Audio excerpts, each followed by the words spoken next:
Hello and welcome to the quant chemistry.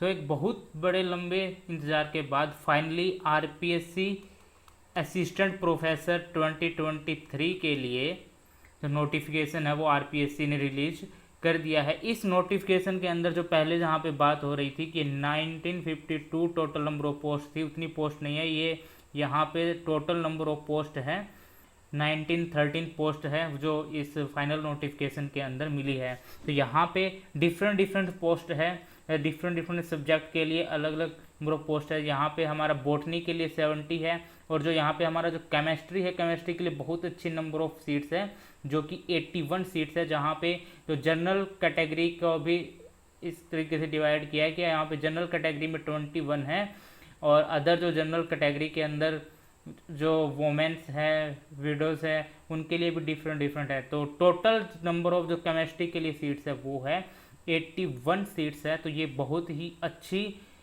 Number of seats है कि काफ़ी ज़्यादा नंबर ऑफ सीट्स मानी जाती है असिस्टेंट प्रोफेसर में एक सब्जेक्ट के लिए। तो इस वैकेंसी के लिए जो एप्लीकेशंस है वो 26 को यहाँ से एप्लीकेशन प्रोसेस है वो स्टार्ट होगी, जो कि एक मंथ तक चलेगी, 26 to 27। अभी तो इन्होंने सिर्फ यही बताया है, उसके बाद में अगर ये डेट अगर एक्सटेंड होती है 4-5 दिन के लिए तो वो बात की बात है। तो अभी जो इसका जो एप्लीकेशन प्रोसेस है वो 26 से स्टार्ट होंगे और 26 to 27 तक चलेगी। तो यहाँ पे जो इसके लिए जो हम बात कर लेते हैं, इस पोस्ट के लिए जो एलिजिबिलिटीज़ है वो एलिजिबिलिटीज़ क्या क्या है। तो सबसे पहले जो इसकी एलिजिबिलिटी है वो एलिजिबिलिटी इन्होंने यहाँ पे मांगी हुई है कि मास्टर डिग्री के अंदर 55% होने चाहिए। 55% विद मास्टर डिग्री, जो एमएससी में है आपके उसके 55% होने चाहिए। जो प्लस में इसके आपका क्या क्वालिफाई नहीं होना चाहिए, या तो आपका नेट क्वालिफाई हो या फिर आपका क्या हो, सेट क्वालिफाई हो। इन दोनों में से आपका कोई एक क्वालिफाई होना चाहिए, और ये चीज़ हमारे लिए होगी कि 55% आपका मास्टर्स के अंदर होना इम्पोर्टेंट है। इसके अलावा कोई भी किसी भी टाइप के कोई रिक्वायरमेंट नहीं है कि आपको बीएससी में कितना स्कोर है, 12th में कितना है, जिसे पहले गुड एकेडमिक्स रिकॉर्ड बोला जाता था, तो वो चीज़ यहाँ पे नहीं है।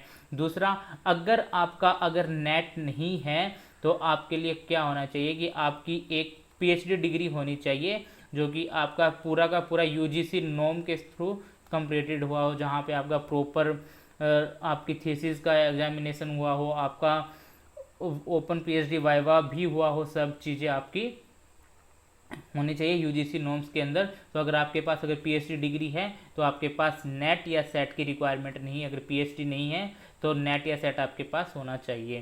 तो ये हुआ।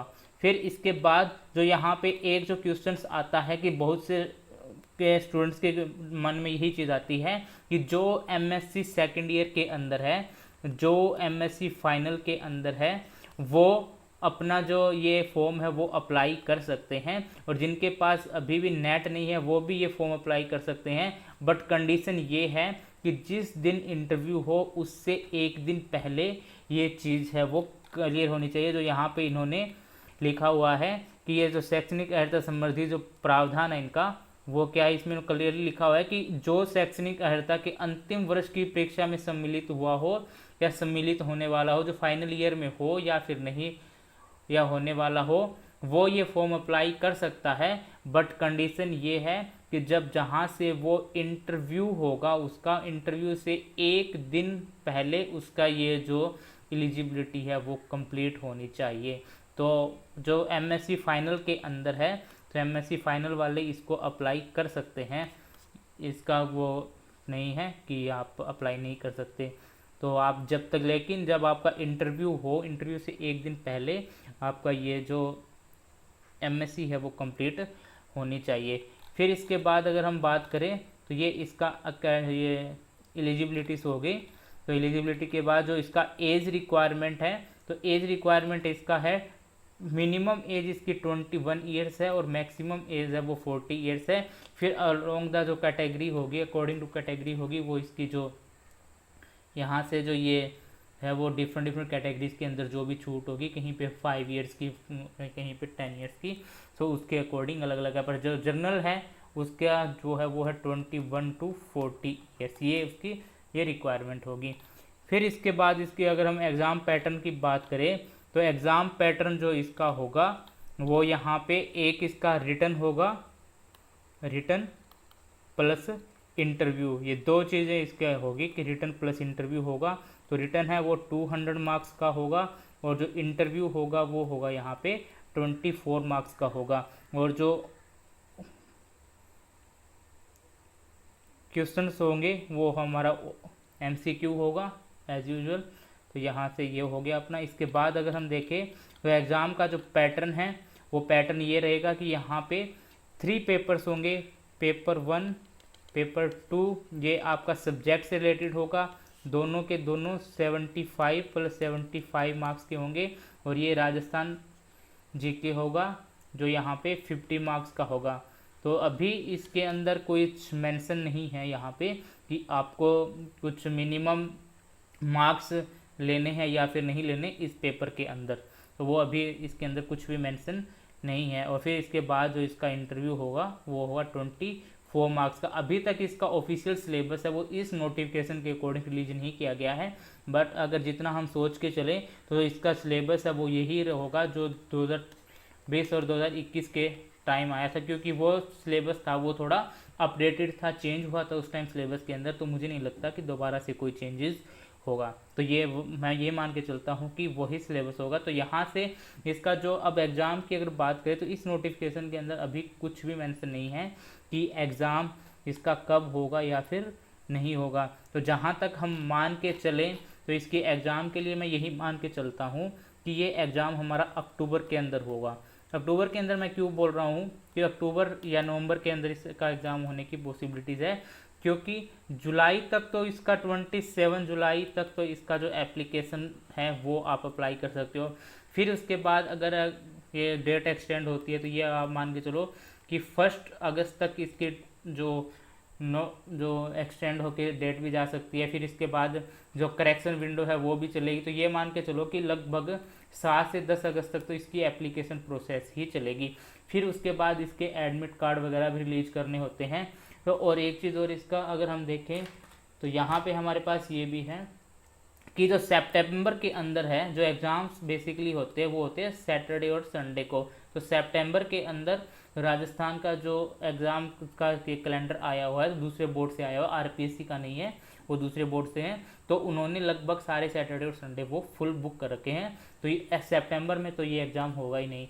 तो ये एग्ज़ाम यही है, लगता है कि एग्ज़ाम अक्टूबर और नवंबर के अंदर इस एग्ज़ाम की होने की प्रोबेबिलिटी है।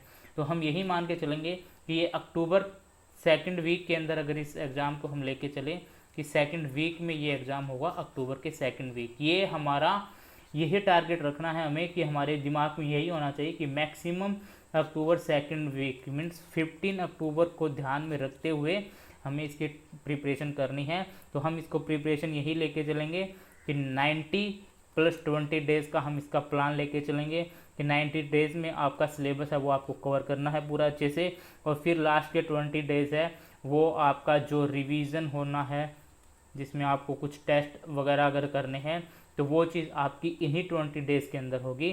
तो 90 + 20 तो सिलेबस आप केमिस्ट्री का जो सिलेबस है वो इनकी वेबसाइट के ऊपर जो पुराना सिलेबस है वो चेक कर सकते हैं।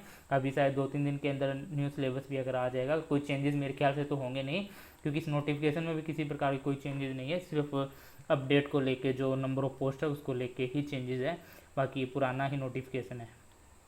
तो ये हमारा हुआ इतना। तो बेस्ट ऑफ लक इस एग्ज़ाम के लिए, प्रिपरेशन के लिए बहुत ही अच्छे से इस एग्ज़ाम को आप प्रिपेयर करें। और इसका जो टारगेट होना चाहिए वो आपका टारगेट क्या होना चाहिए कि इस एग्ज़ाम का टारगेट आपका होना चाहिए, अगर आप जनरल कैटेगरी के अंदर आते हैं तो जनरल कैटेगरी के अंदर आपका 150/200 टारगेट होना चाहिए कि ताकि आप सेफ रहो, इंटरव्यू पे आप डिपेंडेंट ना रहो। और बाकी जो इसके मार्क्स है वो आप along the according to category आप कम कर सकते हैं। जैसे 140/200 आप ये मान के चलो कि EWS का ले लो आप, 132 to 135/200 है ये आप अगर आप OBC कैटेगरी के अंदर आते हो तो वहाँ कर लो। अगर आप SC के अंदर आते हो तो आप फिर से इसे 120 से 125, तो ये आपका टारगेट होना चाहिए केमिस्ट्री के अंदर कि आपका इतना स्कोर अगर आएगा तो आप है वो इसकी पोस्ट को में आपका ज्वाइन हो सकता है, आपकी ज्वाइनिंग हो सकती है। तो best of luck for this exam. तो अच्छे से प्रिपेयर करें। 15 अक्टूबर ये आपके लिए फाइनल डेट होनी चाहिए। इसके बाद में आपको जितने भी दिन मिलते हैं वो आपको बोनस दिन होने चाहिए आपके लिए, जितना मिले उतना अच्छा है। 15 अक्टूबर तक आपका सब कुछ तैयार हो जाना चाहिए, कुछ विशेष नहीं बचे, हर एक सिलेबस करना है, पॉइंट टू पॉइंट करना है।